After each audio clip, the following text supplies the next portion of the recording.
বেগম খালেদা জিয়াকে আজকে লন্ডনে নেওয়া হবে। অবশ্যই নিউজটি দেখতে আপনারা অবশ্যই সকালে চ্যানেলটি ঢাকায় এসে করে রাখবেন। সরাসরি এভার কেয়ারে যাবেন doctor Zubaida Rahman. Evercare হাসপাতাল ঘিরে কড়া নিরাপত্তা ব্যবস্থা। বিএনপি চেয়ারপারসনের সুস্থতা কামনায় আজ মসজিদে মসজিদে বাদ জুমা, বিশেষ দোয়ার আহ্বান অন্তর্বর্তী সরকারের। বান্দরবানে সরকারি অর্থে প্রভাবশালীদের বাগান বাড়ির সড়ক নির্মাণ, পুরনো ইটে কার্পেটিং করায় কোটি টাকার অনিয়ম। পুরো গাড়ির রাস্তা না, ওটা হবার কথাও না। দাদা কোনো গ্রাম নাই, পাড়া নাই, কোনো ইয়ে নাই। এলজিডি অফিসের কিছু কর্মকর্তা এবং ঠিকাদার সমন্বয়ে এখানে তারা একটি জনমানবহীন জায়গায় সেই কাজটা করতেছে। গাজায় ধ্বংসপ্রাপ্ত ঐতিহ্যবাহী স্থাপনা সংস্কার কার্যক্রম শুরু। ফিলিস্তিনি কর্তৃপক্ষ ও ইউনেস্কোর উদ্যোগে প্রাথমিক ব্যয় হবে $133 মিলিয়ন।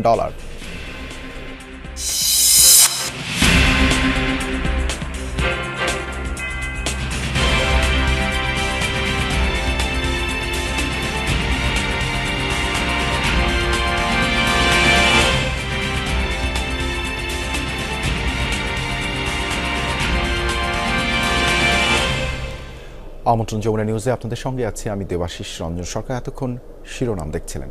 চিকিৎসার জন্য লন্ডনে নেওয়া হচ্ছে বিএনপি চেয়ারপারসন খালেদা জিয়াকে। বৃহস্পতিবার দুপুরে হাসপাতালের সামনে ব্রিফিংয়ে ব্যক্তিগত চিকিৎসক ডাক্তার জাহিদ হোসেন জানান, মেডিকেল বোর্ডের সর্বসম্মত সিদ্ধান্ত ও শারীরিক অবস্থার আলোকেই খালেদা জিয়াকে বিদেশে নেয়ার সিদ্ধান্ত নেওয়া হয়েছে।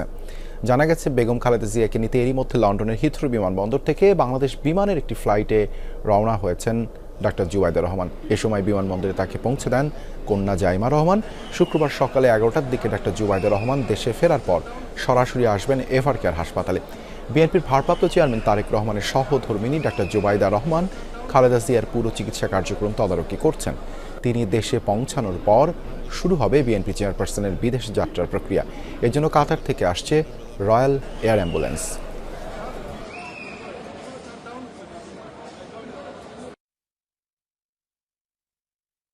এভার কেয়ার হাসপাতালে চিকিৎসাধীন বিএনপি চেয়ারপারসন খালেদা জিয়া, যার চিকিৎসায় নিয়োজিত আছেন দেশি বিদেশি চিকিৎসকদের সমন্বয়ে গঠিত মেডিকেল বোর্ড।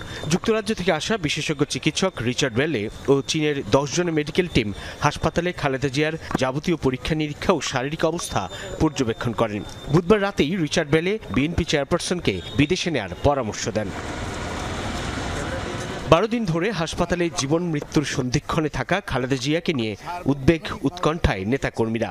এমন পরিস্থিতিতে বিএনপি চেয়ারপারসনকে বিদেশে নেয়ার সিদ্ধান্ত হয়। দুপুরে এভার কেয়ার হাসপাতালের সামনে ব্যক্তিগত চিকিৎসক ডাক্তার AJM জাহিদ হোসেন জানান, লন্ডনে খালেদা জিয়ার চিকিৎসা হবে লন্ডন ব্রিজ হাসপাতালে।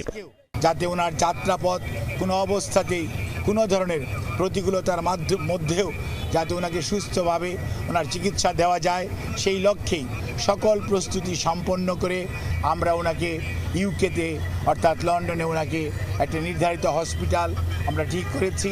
সেখানে আমরা ইনশাল্লাহ ওনাকে নিয়ে যাব।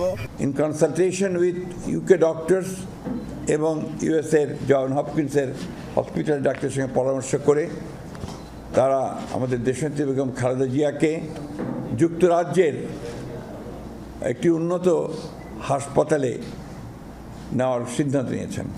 খালেদা জিয়ার সঙ্গে এয়ার অ্যাম্বুলেন্সে থাকবেন পুত্রবধূ শামিলা রহমান, 7 জন চিকিৎসক, 2 জন বিএনপি নেতা, 2 জন গৃহপরিচারিকা সহ 18 জন। দীর্ঘ যাত্রাপথে প্রতিকূলতার মধ্যেও চিকিৎসা দেওয়ার ব্যবস্থা নেওয়া হয়েছে। খালেদা জিয়ার সুস্থতার বিষয়ে আশাবাদ ব্যক্ত করেন ডাক্তার জাহিদ। মেডিকেল বোর্ডের পরামর্শের বাইরে কোনো অবস্থাতেই ওনার পরিবার অথবা আমরা দল কোনো অবস্থাতেই কোনো চিন্তা করছি না। উনি অনেক প্রতিকূলতার মাঝেও ঘুরে দাঁড়িয়েছেন। এবারও ইনশাল্লাহ আল্লাহর অশেষ রহমতে উনি আবারও আমাদের মাঝে ফেরত আসবেন, এ আশাবাদ ব্যক্ত করছি। আধুনিক একটা এয়ার অ্যাম্বুলেন্স, এর মধ্যে অপারেশন থিয়েটার থেকে শুরু করে সব ব্যবস্থাই রয়েছে। সুতরাং আমরা পরম করুণাময় আল্লাহ তাআলার কাছে এই দোয়া চাচ্ছি যে আল্লাহ তাআলা তাকে যেন সুস্থভাবে নিয়ে যান, নিরাপদভাবে নিয়ে যান এবং সুস্থভাবে আমাদের মাঝে আমরা যেন তাকে ফিরে পেতে পারি। এ সময় পরিবারের সদস্যদের পক্ষ থেকে প্রধান উপদেষ্টা, 3 বাহিনী প্রধান সহ বিভিন্ন দেশের কূটনীতিক ও সাধারণ জনগণের প্রতি কৃতজ্ঞতা জানান ডাক্তার জাহিদ হোসেন। অগণিত আত্মীয় স্বজনের পক্ষ থেকে আমরা আপনাদের কাছে দোয়া চাই, কৃতজ্ঞতা জানাই। এর আগে যমুনা টেলিভিশনকে বিএনপি চেয়ারপারসন উপদেষ্টা এনামুল হক চৌধুরী জানান, খালেদা জিয়াকে বিদেশে নিতে রয়্যাল অ্যাম্বুলেন্স দিচ্ছে কাতার। বেগম খালেদা জিয়া কাতার এয়ারওয়েজে অ্যাম্বুলেন্সে যাওয়ার সম্ভাবনা আছে আগামীকালকে।